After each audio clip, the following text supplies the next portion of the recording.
इस न्यूज के प्रायोजक है Eden Garden Unisex Salon. Eden Garden Unisex Salon ready to serve you, जहां आपको मिलेंगे exclusive and hydra facials, groom and bridal makeup. Eden Garden Unisex Salon, Santoshi Heights, Gondia Road, in front of Honda showroom Balaghat. Call for appointments. एक मुहावरा है, उंगली पकड़कर पहुंचा पकड़ना।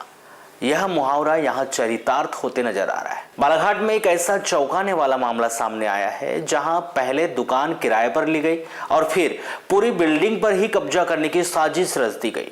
कोतवाली पुलिस ने शहर के एक ट्रैवल एजेंसी के संचालक और उसके साथी को गिरफ्तार किया और शहर में उनका जुलूस भी निकाला गया है। इन पर आरोप है कि ये ब्याज के नाम पर लोगों को चूना लगाते थे, कोरे कागजों पर दस्तखत कराते थे और फिर शुरू होता था जबरन वसूली का वो खेल, जिसने कई परिवारों की रातों की नींद उड़ा दी।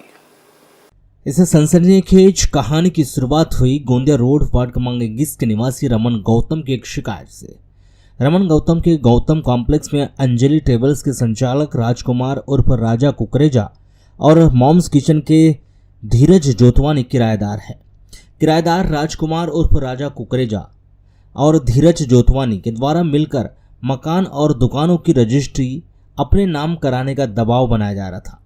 जब वो मकान मालिक नहीं माना तो आरोपियों ने रजिस्ट्री नहीं करने की स्थिति में मामला रफा दफा करने के बदले 50 लाख रुपए की डिमांड रखी। पैसे न देने पर पूरे परिवार को जान से मारने की धमकी भी दी गई।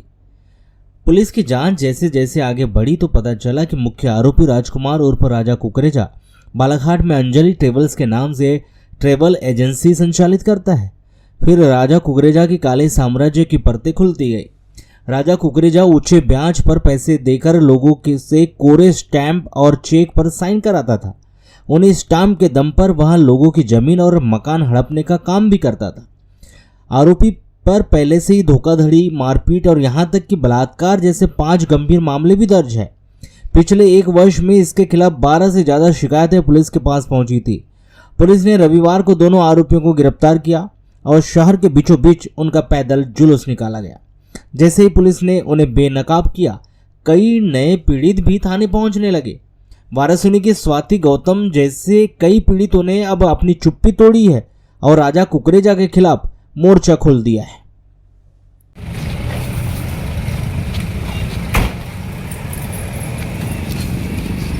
पीछे आप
मेरा विवाद ये है कि 10 साल से यहाँ पे राजा कुकरेजा जी हैं किराए से वहाँ तक ठीक है। 3 साल से धीरज जोतवानी जी हैं।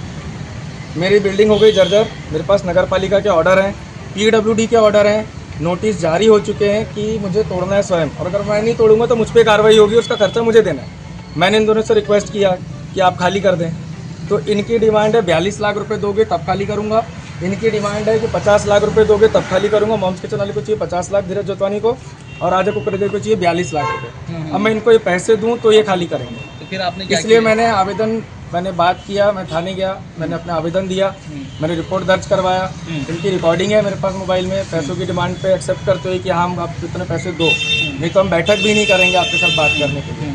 अन्यथा ये वैसे की धमकी भी देते ही हैं और इनका वही काल है। तो मैं क्या करता, इसलिए पर मैं प्रशासन के पास आखिरी में चले गया रिपोर्ट। कितने सालों से है राजा कुकरेजा जी? लगभग 10 साल से, और इनको 4 साल हुआ है। ये प्रॉपर्टी आपकी है? जी हाँ, प्रॉपर्टी मेरी है, मेरे नाम पे खसरा है, मेरी रजिस्ट्री मेरी पुश्तैनी प्रॉपर्टी है। जी सर, आपने एग्रीमेंट कराए होंगे ऐसा कुछ? जी हाँ, मेरे साथ इनके एग्रीमेंट भी है। इनका एग्रीमेंट खत्म हो चुका 8 महीने पहले, और मैंने इनको बोल चुका हूँ कि मैं रिन्यूअल नहीं करूँगा क्योंकि मेरी बिल्डिंग जर्जर है, टूटने वाली है। तब से इन्होंने दबाव बनाना चालू कर दिए। इनका भी खत्म हुए 1 साल हो गया, अंजलि ट्रैवल्स वालों का। उनको भी मैंने बोल दिया था भैया बिल्डिंग जर्जर है, मैं रिन्यूअल नहीं कर पाऊँगा, आप लोग खाली कर दीजिए। वो किराया डालते जा रहे थे, खाली नहीं कर रहे थे। बोले हम किराया दे रहे हैं, हम खाली नहीं करेंगे, और उसके बाद उन पर दबाव बना रहे हैं। उसके बाद कब्जा करने की मंशा थी क्या? जी हाँ, कब्जा करने की मंशा है। ये बोल रहे या तो हमको दे दो वाली दुकान है, या पैसे दो हमको, तो कब्जा ही करने की मंशा होगी। ठीक है।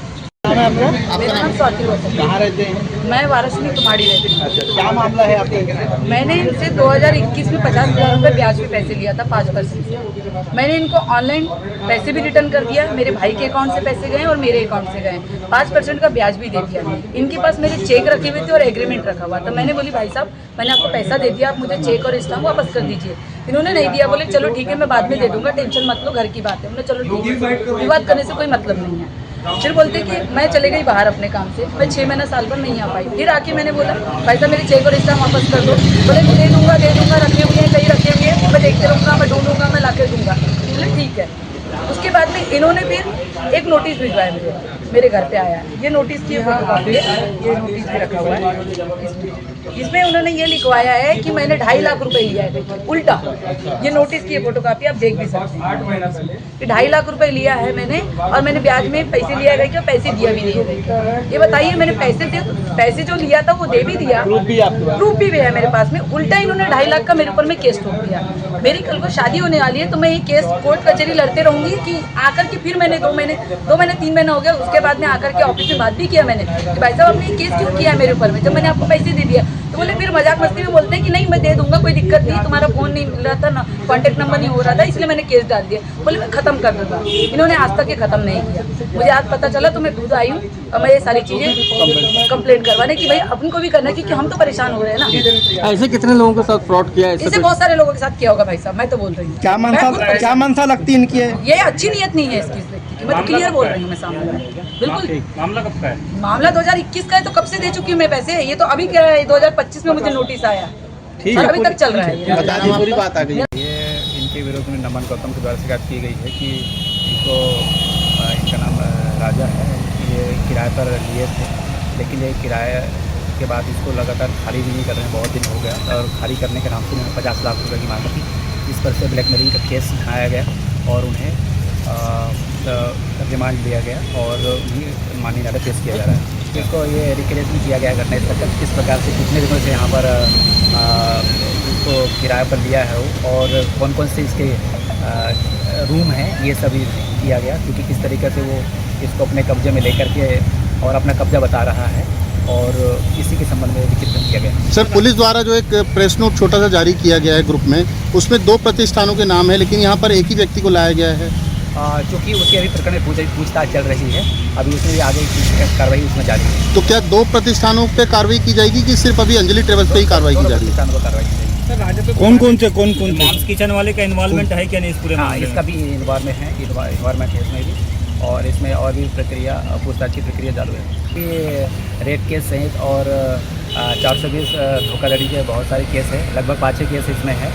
और इसके चूँकि ये आपराधिक प्रवृत्ति का व्यक्ति है, और इस पर और भी अभी शिकायतें जांच चल रही हैं, और इस पर और भी इसके ऊपर अपराध कायमी की जा सकती है।